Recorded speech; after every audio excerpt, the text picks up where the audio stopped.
안녕하세요. 발빠른 시황의 이석우입니다. 오늘 증시 상당히 좀 기분이 안 좋았었던 장이 아닌가 싶은 생각이 듭니다.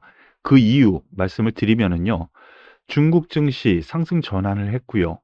지금 화면을 보시면은 0.3% 현재, 그리고 장중에도 그랬습니다.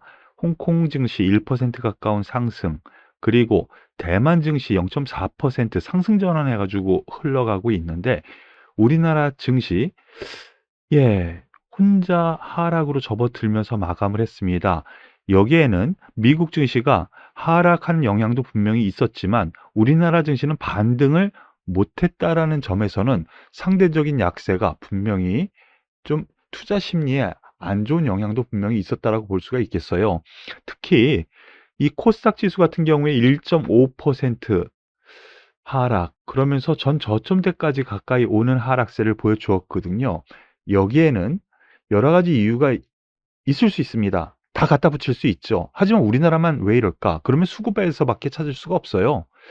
보시면은 기관의 매도가 오늘 5천억 가까이, 특히 코스닥 같은 경우에는 2천억 매도가 나오면서 기관의 매도로 인해서 수급에 꼬임이 아직도, 이런 생각이 듭니다. 그것밖에 생각할 수가 없어요. 그런데 여기서 중요한 거는 외국인이 선물로 매도를 하면서 지수를 끌어내리면서 기관의 매도를 싸게 팔게 유도를 하고 있다는 겁니다. 즉 구조적인 요인이고요. 이러한 부분은 지난 목요일 제가 말씀을 드렸었습니다. 그러한 부분 때문에 제자리 찾을 겁니다. 근데 금요일 날 제자리 찾았고요. 오늘 다시 미국 증시 하락을 빌미로 다시 한번 밀어내렸거든요. 제 생각에는요. 이렇게 억지로 끌어내린 이러한 흐름은 바로 제자리 돌릴 가능성 좀 있어 보이니까 너무 염려 안 하시길 바라겠습니다. 그럼 한 종목씩 오늘 특징주 살펴보도록 하겠습니다. 오늘 뭐 특별히 이슈로 나온 내용은 없지만은 금융주 상승이 눈에 띄었습니다. 우리 금융 지주가 은행 관련 금융지주주에서는 대장주 역할을 최근에 계속하고 있어요. 배당락으로 인해서 뚝 떨어진 부분을 회복하고 전 고점대까지 뛰어넘는 상승세를 보여줍니다. 은행 관련 금융지주사에서는 대장주 역할을 한다는 거 먼저 기억을 하시고요. 이 은행주라든가 관련 금융주 같은 경우에는 미국 시장에서 상승 흐름을 보여주었어요. 실적 발표가 이번 주 후반부터 금융주 실적 발표가 나오는데 그 기대감, 그리고 미국에서도 금리 인상에 대한 부분이 나타나면서 우리나라에서도 또 금리 인상 또 기대가 또 있죠. 그런 점에서 상승이 나타났다라고 보시면 되겠고요. 하나금융지주 앞에 최고점은 넘지 못했지만 바로 앞에 고점은 돌파하는 흐름, 같은 맥락으로 보시면 되겠습니다. 여기에 더불어서 금리 상승하면 호재인 부분이 보험주에도 있죠. 삼성화재, 화재보험 관련주들이 오늘 또 같은 맥락의 상승을 보여주면서 삼성화재 4% 상승, 저가 매수는 여전히 앞으로도 꾸준하게 이어도 괜찮지 않을까라는 판단이고요. 삼성생명, 생명보험주도, 근데 생명보험주가 상대적으로 약하긴 해요. 하지만 한화생명 같은 경우에는 과거 제가 예전에 한번 말씀드린 적이 있었는데요. 바로 이때죠. 금리 인상기에는, 그리고 금리 상승기에는 레버리지 효과가 한화생명이 가장 클 수 있습니다. 그런 부분 생각하면은 이 보험주에서 하나생명이 금리 문제로 인해서 상승한다면 가장 탄력 있게 움직일 수 있다라는 점까지 여러분들께서 아시면 되겠네요. 그리고 오늘 특징주 가운데 한화솔루션이 태양광 관련주 전반적으로 올라가지는 않았는데 한화솔루션이 상승 마감했습니다. 최근 이틀 동안 상승 마감했는데요. 뭐 여러 가지 이유가 있을 수 있겠지만 싸다라는 인식이 먼저 가장 큰 것 같고요. 그리고 두 번째는 올해 영업이익이 상당히 좋을 것 같다라는 하나투자증권의 레포트가 나왔습니다. 그래서 영업이익 성장이 상당히 좋은데 정유화학 가운데서도 탑픽으로 꼽을 수도 있을 것 같다. 지금 생각 중인데 석유화학, 정유에서 탑픽이라면 하나솔루션이 탑픽이라면 못 갈 흐름 절대로 아니고, 최근에 화학주 흐름이 좋았는데 못 간다라는 점에서 놓고 보면은 상당히 긍정적으로 볼 수 있는 것이죠. 특징주 한번 살펴보죠. 오늘 나온 뉴스요.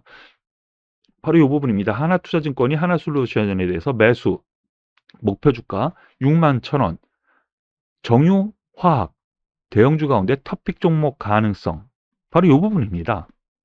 그런 점에서 오늘 올라가고 있는데요. 뭐 6만 원 이상을 본다라고 할 수도 있겠지만 5만 원 선까지는 한번 중기적으로 뭐 볼 수 있지 않은가라는 판단으로 여러분들께 말씀을 드리겠습니다.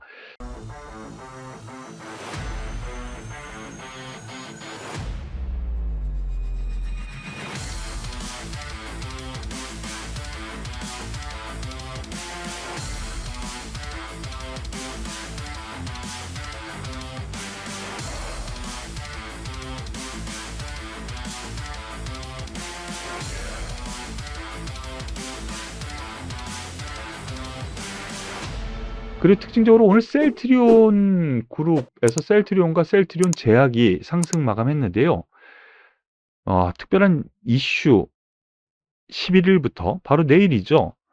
자사주 장내 매입, 자사주 매입을 하겠다라는 거예요. 셀트리온 1,000억 원, 셀트리온 헬스케어 500억 원. 그래서 이 두 종목에 대해서만 잠깐 보겠습니다. 셀트리온 많이 떨어졌죠. 반토막 이상 났어요. 그 가운데 자사주 취득 뭐 어느 정도 긍정적인 요건이 나옵니다. 그런데 20만 원, 22만 원, 24만 원 올라가면 올라갈수록 매물대가 있다는 점에서 놓고 보면 트레이딩 관점을 한번 보시기 권하겠고요. 셀트리온 제약 마찬가지 맥락입니다. 일단은 86,000원 선까지는 1차적으로 반등 가능하겠지만 그 위로는 계속 매물대가 있다라는 점에서 트레이딩 관점 최대 치수로 한 10만 원 선 정도 볼 수 있다라는 쪽으로 생각하시고 트레이딩 관점으로 보시길 권해 드릴게요. 그리고 오늘 특징적으로 두산중공업을 비롯한 원자력 발전 관련주들 상승이 좀 있었는데요. 여기에 대해서는 뭐 지금 뉴스 여기에는 안 나옵니다. 제가 말로 하면은요. 유로존에서요. 2050년까지 신규 원전 680조 원 규모의 투자가 필요하다. 왜 그러냐면 탄소 제로를 위해서는 재생에너지 전반적으로 지금 돌려도 좀 모자란다. 그러기 위해서는 신규 원자력 발전소 필요하다라는 쪽 680조 원. 우리나라가 세계에서요. 몇 개 안 되는 원자력 발전 건립을 할 수 있는 국가 중에 하나거든요. 그중에서도 두산중공업을 비롯한 대표주들 한번 보시면은요. 두산중공업은 여기서 유상증자 권리락이 있었죠. 예, 더 이상 안 떨어지는 흐름. 그러면서 좀 올라가는 흐름입니다. 긍정적으로 이렇게 세계적인 시류가 원자력 발전 긍정적이라는 점에서 좀 긍정적으로 보셔도 될 것 같고요. 한전산업, 한전기술도 역시 같은 맥락의 흐름인데 역시 두산중공업이 그 중심인 것 같아요. 이러한 부분까지 참고하셔서 보시면 되겠습니다. 마지막으로 하락 종목 가운데 카카오 오늘 하락했는데요. 도덕적 해이, 카카오 공동체 이거 무슨 얘기인지 모르시는 분을 위해서 잠시 말씀을 드리면은요. 유영준 바로 차기 CEO로 낙점을 받았었죠. 그런데 자진 사퇴를 했습니다. 왜 그랬느냐? 예전에 말씀을 드렸었지만은요. 스톡 옵션으로 받았었던 카카오 관련 자회사 주식을 다 팔아버렸죠. 그로 인해서 최고점에서 팔았어요. 또 최고점에서. 그러다 보니까 아니 더군다나 모기업인 카카오의 CEO로 들어가? 이거 도덕적 해이 이거 절대로 있어서는 안 될 일이죠. 뭐 자진 사퇴라고는 하는데요. 이런 회사 좀 문제가 있는 것 같습니다. 그러니까 이렇게 주가가 폭락을 하죠. 도덕적 해이. 좀 말이 안 나오는 상황까지 가는데 그런데 10만 원을 오늘 해야 합니다. 제가 지난주에도 말씀드렸지만은요. 10만 원 아래에서는 점진적으로 분할 매수 관점 9만 원 깨질 수 있어. 하지만 9만 원과 10만 원 사이에서는 조금씩 매수하는 관점으로 보셔도 되지 않을까라는 판단으로 말씀을 드릴게요.